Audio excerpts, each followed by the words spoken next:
May we have your attention, please? Welcome back to the RSSB podcast. Rail industry insight you can listen to. For the rail industry, the pressure to reduce costs while maintaining safety and efficiency is immense. The costs associated with maintaining the network's infrastructure, compounded by aging systems, strain budgets. In addition, adopting new technology, which we talked about with Vaibhav Puri last month, while promising efficiency, does require significant investment. And that's not even to mention the current state of data fragmentation in the industry, which can mean that key insights aren't adopted quickly or broadly enough, which in itself can have costly implications. So, with us today is Johnny Shute, our Chief Operating Officer. In this episode, we'll explore what rail needs to be thinking about in terms of cost reduction, some of the complexities around investing today for benefits tomorrow, and how we at RSSB are committed to supporting industry in this challenge. Hi, Johnny, and thank you so much for joining us today. Great to be with you again, Jasmine. So to set the scene, I think I'd like to kick the conversation off by thinking about some of the financial pressures that rail organisations are facing at the moment. Now, I'm sure many of our listeners are acutely aware of these already, but could you summarise them briefly? I think the first one really is the reduction in patronage post-COVID, and that at the moment still only sits at 80%. And allied to that, we've got quite significant changes in working patterns, and that has also then led to less reliance on the rail network. And also, rail does remain quite an expensive mode of transport for a lot of people. So that also creates some barriers. Wages and operating costs are also increasing in many spheres beyond the rail sector. And also, we do have a problem still with performance. So until such time as that performance starts improving, the charges that derive from poor performance or from delay also stack up. So those are the sort of things that we're having to counter at the moment. Thanks, Johnny. And thinking about this challenge at the highest level, what do you think needs to happen across industry to enable meaningful cost reductions? Or, in other words, what do you think rail can be doing more or less of? I think the first thing they can do, Jasmine, is that they can reduce operating costs through efficiencies. And those sort of efficiencies will come from things like automation, things like AI. So I think that's certainly something that we can capitalize on. We do also know not only to reduce costs, but we need to increase revenue growth. We need to get more and more people using the rail network, not only paying passengers, but also freight, to try and make up for some of the deficiencies that we've got. I think the better technology is going to be really important. And so getting more innovation into the rail sector such that we're getting a bigger bang for our buck, I think will also be fundamental. So improving those performances, key, as I've mentioned, and having fewer penalties and less holdups will certainly play in our favour. I think also a very key area, and one I'm particularly focused on, is reducing duplication. There is still a lot of duplication across the rail sector. And by trying to excise some of that duplication, I think that we will also reduce the costs that we bear.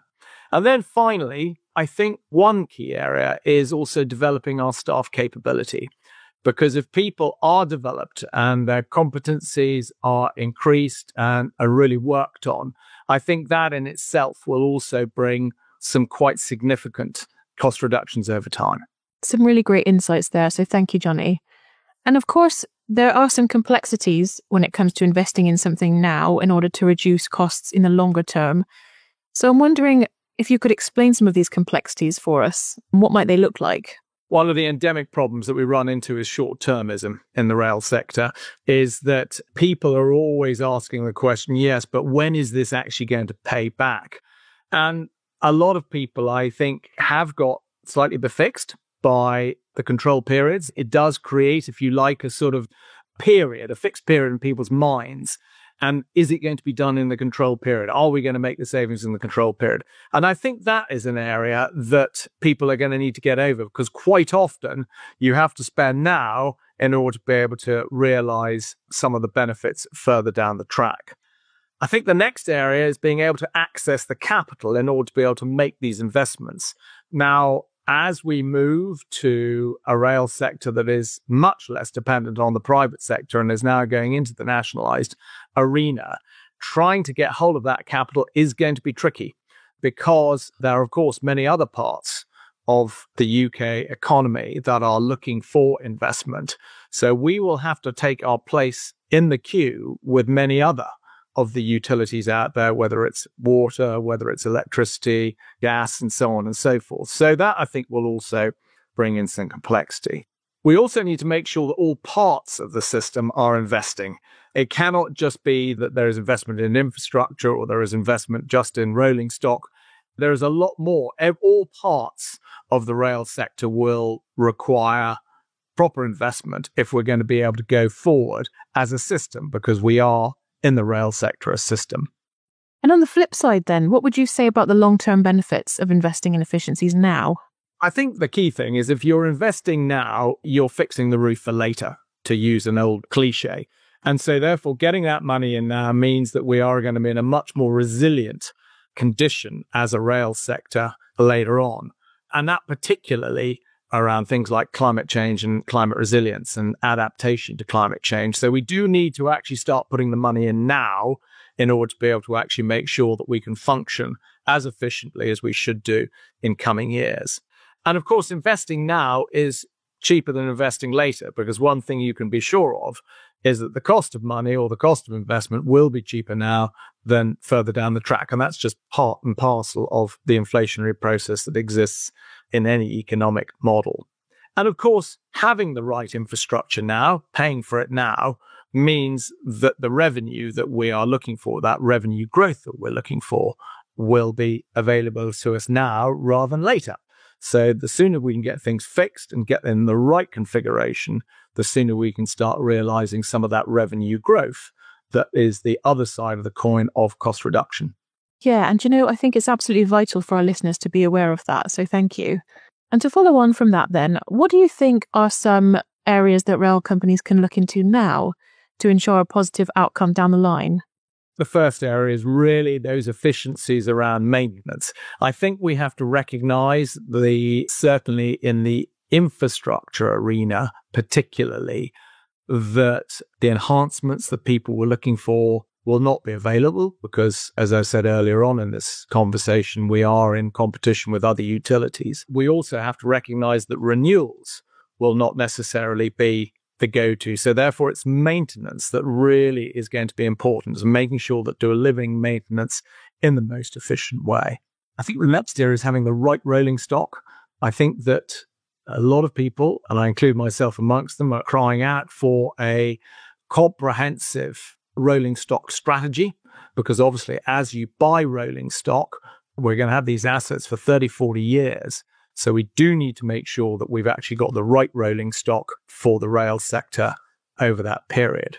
As mentioned already in this conversation, we have to proof the network a lot more against climate change and making sure that we are much more resilient and robust in these changing climatic conditions. And then also really improving the competence and capability of our staff. So not only making sure that we are recruiting the right people at the start of their careers, but also developing them through their careers such that they become more capable and therefore more efficient, but we also retain them because, of course, having a constant churn of people going through an industry is expensive. Thanks, Johnny. And I'd say this is where RSSB can come in. So in last year's annual business plan, we based our commitments around 6 industry challenges, cost reduction being one of those, of course, for the very first time. Now, that financial year has come and gone. So what I'm wondering is, how did we do against our cost reduction commitments? I'd like to talk, about the new A boards that we introduced. So what did we do and how will that effort help industry? Thanks for raising that, Jasmine. So we introduced new A boards, as you say, that help us to accelerate sooner out of certain types of speed restrictions. And those were based on trials conducted by Network Rail over various routes. And what we found was that these A boards proved that allowing drivers to accelerate when the front of their trains reached the commencement of a higher permissible speed. This saved time that otherwise would have been spent at a lower speed. Because, of course, you will recall that before these A boards, all drivers had to wait until their entire train had cleared the end of the restriction before they could accelerate. But once a train has cleared this high-risk point without incident, keeping it running at a lower speed is absolutely needless. So the project team at RSSB drafted revisions to relevant CCS standards, and they then updated the rule book, and the relevant modules are now updated, and that gives more instruction about the new signage. And the delayed data used to quantify the benefits of this project show that the trains were losing around 4 million minutes at a cost of about £2.34 million between 2021 and 2022. And the national benefit of the A boards over 5 years is projected to be anything up to £41 million. So that is a very significant sum of money, and we're very excited about what we've achieved in that space. That is significant indeed. Thank you, Johnny. And of course, we've just recently published our annual business plan for 2025 to 2026. So can you now outline what we'll do for industry in this space this coming year? I know we're looking at improving data interoperability, for example. So can you tell us a little bit about that? Data interoperability. We are doing this principally through our Insights platform. So we're drawing a lot of data in automatically through APIs that we're building with our partners, and then applying the artificial intelligence we've got within RSSB to come up with the analysis that we need. Key to that is making sure that we're dealing with our partners, have right data architecture such that we can load it quickly into our data warehouse. But a really exciting area, and as that data now flows seamlessly into our data warehouse space, we are being able to throw out these insights much more quickly and being able to get them out to our members, our stakeholders, such that they can use them as quickly as possible. And also, what about our work in improving risk and safety intelligence? The one I want to focus on, Jasmine, is around the update and the relaunch we've done to our cost-benefits analysis guidance and tool. And that's helping our members make safety investment decisions that really provide value for money and deliver a safe railway.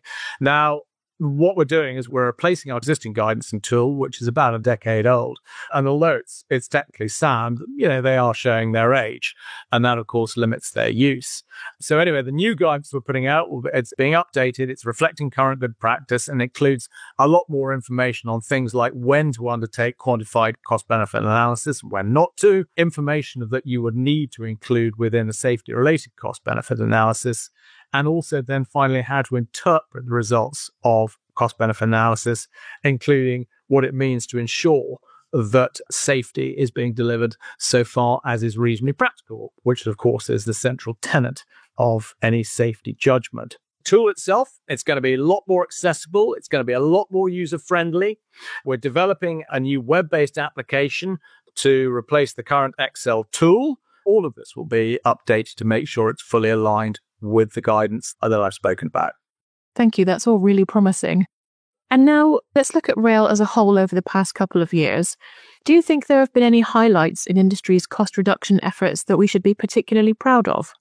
I mean, the first thing is, we must shout out to Network Rail, who, although they've been working in, like all of us, in a very, very difficult environment, particularly around some of the industrial relations issues that have been in existence around the pandemic, they have still, between 2019 and 2024, realised £4 billion worth of savings, which is a fantastic achievement. They're working much more efficiently. They're improving their procurement processes. They're managing their possessions more efficiently. All of these are aggregating to really make some significant difference. But it's not all just about cost reduction. It is very much about increasing revenue growth through bringing passengers back onto the network and getting people back into rail and getting people back using freight as much as they can. And of course, we mustn't forget the great success of the Elizabeth line, which has made a significant contribution to increasing that revenue growth. So a great shout out to those people who brought the Elizabeth line into play and are now using it. So I think those are the ones I'd probably focus on. Wow, definitely lots to be proud of there. Thank you. And finally then, what advice would you share with our listeners in the rail industry to help reduce costs? So at the top of the agenda has to be stop duplication. We must excise duplication from across the rail system. I hope as we move toward rail transformation and working under the aegis of Great British Railways, that will happen. But we are a system, and therefore in any system there is always the danger of duplication, and we need to get rid of that wherever we find it. We need to encourage innovation. The railways do not have a God-given right to exist. They need to innovate. They need to keep fresh. They need to keep competitive against other modes of transport and other ways of delivering what the rail sector delivers. So I think that's really important. I think that we need to become much more efficient and much more savvy about how it is we bring efficiencies in. And the final thing that I would say is we really have to keep focused on the customer, because we're not here just to produce a rail network. We are here to satisfy a customer demand, whether it is the travelling public or whether it is the freight sector. We're here to meet a need. So by focusing on that I think will bring us to the right place. Some great advice to end on. Thank you very much. Johnny, thank you so much for joining us today. I've really enjoyed talking to you, Jasmine. And thank you for listening. If you want to learn more about how RSSB is supporting industry in reducing costs, please visit our website. We look forward to you joining us for the next episode, and in the meantime, safe travels.